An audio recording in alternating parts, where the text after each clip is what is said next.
Bapak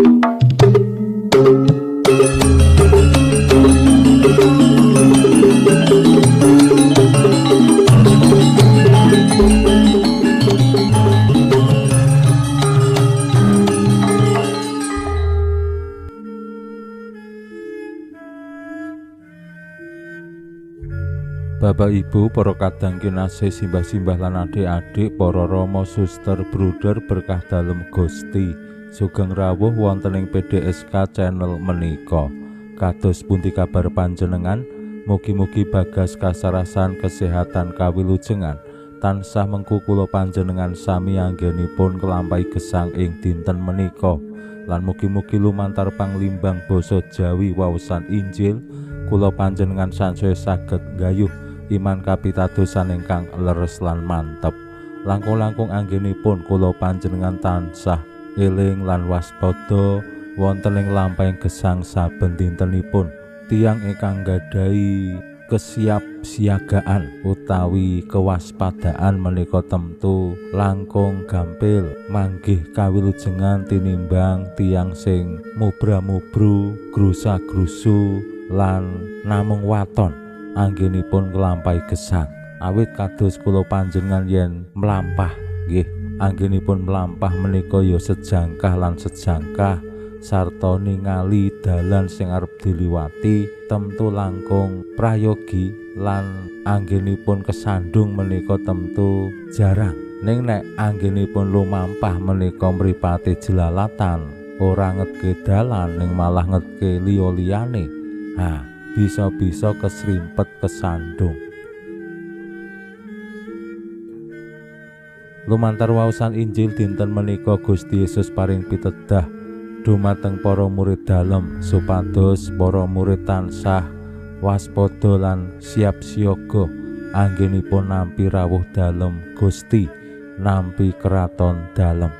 Awit Gusti Yesus nate ngandika bilih kapan rawuh kraton dalem, kapan rawuh Gusti menika boten wonten sing mangertos, namung Allah piyambak sing pirsa. Menika ngetingalake bilih para murid dalem lan tiang-tiang sing pitados sing Allah dikersakake tansah siap siaga.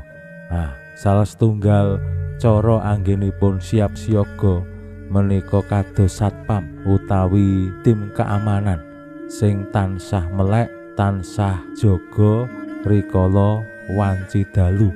Naminipun melek tantangane ya ngantuk. Nek biasane kula panjenengan jam 09.00 bengi wis mapan sare, yen ana kegiatan ngantos jam 11 biasane wiwit jam 09.00 wis ketap-ketip mripate kari 5 watt. Ning kosok baline yen biasane anggenipun sare menika jam 12 bengi, jam 09.00 wis mapan, ya padha wae ketap-ketip klesak-klesik ora bisa turu.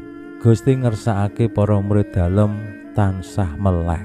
Pramila monggo kita pirengaken sabda dalem Gusti ing dinten menika lan kita wiwiti kanthi sembayang sawetawis. Konjo ing asma dalem Yang Rama saha Yang Putra tuwin Yang Roh Suci. Amin. Suawi sami munjuk. Gusti Yesus sabda dalem Yang Rama ingkang sampun manjalma, mugi karsa ngandika dhateng kawula wonten ing asepen ing telenging manah kawula. Kabikao kegiatan lan panglipur ingkang manjing ing sabda dalem kapenuwana kawula mawi roh ing kawicaksanan dalem. Mugi-mugi srana anggen kawula maos lan mirengaken sabda dalem, kawula sansaya nunggil ing sampeyan dalem. Amin. Waosan Injil kapetik saking Injil Lukas bab 12 ayat 3 gangsal ngantos dumugi 3 8. Nalika samono Gusti Yesus ngandika marang para murid dalem mangkene, panganggomu sing singset lan obormu panjeren dikaya abdi sing ngenteni bandarane kondur jagung penganten supaya samangsa rawuh lan totok-totok bisa enggal diwengani kori. Begja abdi sing tinemu melek nalika bandarane rawuh, aku kandha sak benere bandara mau bakal mubeng ngladeni embuh rawuhe tengah wengi, embuh lingsir wengi, bekja abdi sing tinemu melek. Makaten sabda dalem Gusti. Suawi sami munjuk, Gusti kawula munjuk sembah nuwun karana sabda dalem dadosa obor ingkang madangi margining gesang kawula. Katuntuna kawula sageta sabda dalem menika numusi manah ngantos tansah ngrembaka kangge nggayuh gesang ing suwarga. Amin. Bapak Ibu para kadang kinasih simbah-simbah lan adik-adik, waosan Injil ingkang cekak ngetingalake kados pundi Gusti Yesus paring tuntunan dumateng para murid dalem supados siap siaga kados abdi ingkang tinemu melek rikala bandarane kondur, mbuh kuwi wayah tengah wengi, mbuh kuwi lingsir wengi. Mila sabda dalem Gusti menika sakjatosipun sampun ngarani piyambak. Kados pundi para murid dikersakake anggenipun kelampai gesang menika tansah waspada, tansah siap siaga. Kula kinten, kula panjenengan sami anggenipun kelampai gesang menika ya saora-orane mesti ya tansah siap siaga. Minimal ing babakan gesang kadonyan. Yen Bapak Ibu bangun gesang bebrayatan menika mesti duwe modal. Kaya nek arep bangun omah menika ya duwe cicilan. Sanes cicilan utang nggih, ning cicilan bahan-bahan bangunan sing wis tinumpuk ana ing sak kiwa tengen griya, gadah tabungan wonten ing bank. Menika tandha yen awake dhewe siap siaga. Yen simbah-simbah rumiyin merga dereng pirsa utawi dereng gadah duit sing ditabung ning ngebang, ning ya tetep duwe tabungan. Mbuh kuwi wit gedhe, mbuh kuwi ingon-ingon, pitik, sapi, wedhus sing sak wayah-wayah yen diperlokake bisa didol terus pikantuk duit.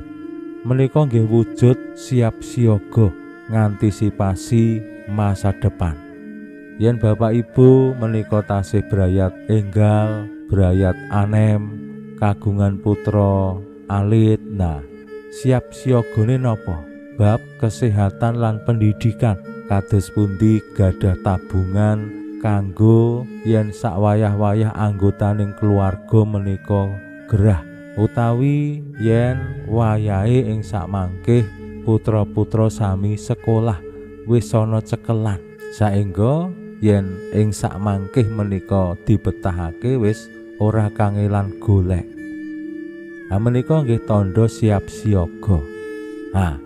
Yen kula panjenengan ing alaming kadonyan menika nggih ngupadi kados pundi ngantisipasi masa depan wonten ing gesang karohanen, wonten ing gesang kasuwargan, kula panjenengan nggih dikersakake ya ngantisipasi masa depane suwargane awake dhewe. Awit tumraping iman kapitadosan gesang kula panjenengan menika boten mandheg ana ing alam donya yen wis tilar wis ilang musna boten. Ning kula panjenengan sak mangke sak sampunipun rampung anggenipun lelana ing alam donya, kula panjenengan mlebet swarga. Menika idam-idamanipun, ning pilihane masa depan iman kapitadosan menika swarga apa neraka. Gumantung anggone awake dhewe le siap siaga, duwe cekelan kanggo mlebu swarga ora, duwe tabungan kanggo mlebu swarga ora, apa malah kosok balene ora duwe cekelan, ora duwe tabungan. Yen samangsa dibutuhake awake dhewe ora bisa ngapa-ngapa. Kados yen Bapak Ibu boten gadah tabungan utawi cekelan kanggo wayahe biaya sekolah, terus mengko tretek-tretek utang kono utang kene, bingung. Ya nek ana sing nyili, nek ora ana, ya nek anggone nyilih kuwi mengko iso balekke. Nek ora malah utange saya tumpuk undung, akhire uripe mung kebak utang. Nah menika nggih sami dados pratandha nek uripe awake dhewe sacara kadonyan akeh utang, padha karo nek sacara kasuwargan awake dhewe kakehan dosa sing durung bisa awake dhewe lunasi. Untung kemawon wonten ing kapitadosan Katolik ana sing jenenge latu pangresikan. Wonten ing mriku kula panjenengan ing sakmangkih diparingi kesempatan nglunasi utang, ngresiki rereget lan bangun kasucian merga welas asih dalem Allah. Merga ya donga-dongane sembayang-sembayangane para sedulur sing isih ana ing donya kanthi mbuh kuwi misa memule, rosario arwah utawi ibadat orang meninggal. Mila wonten ing gesang ing alam donya anggenipun siap siaga menika ya tinemu meleh. Awake dhewe awas mripate kuwi permana saengga ngerti sing salah, ngerti sing bener. Apa sing kudu awake dhewe tindake ya mesti sing bener, ngerti sing apik, ngerti sing ngala. Awake dhewe nindakake sing apik. Pinuji Allah sakmenika sarta ing salami-laminipun. Salam sehat, salam bahagia, salam katentreman. Lan mugi-mugi lumantar panglimbang dinten menika kula panjenengan tansah jinangkung ing berkah dalem Gusti ingkang Maha Kuwasa, Hyang Rama saha Hyang Putra tuwin Hyang Roh Suci. Amin.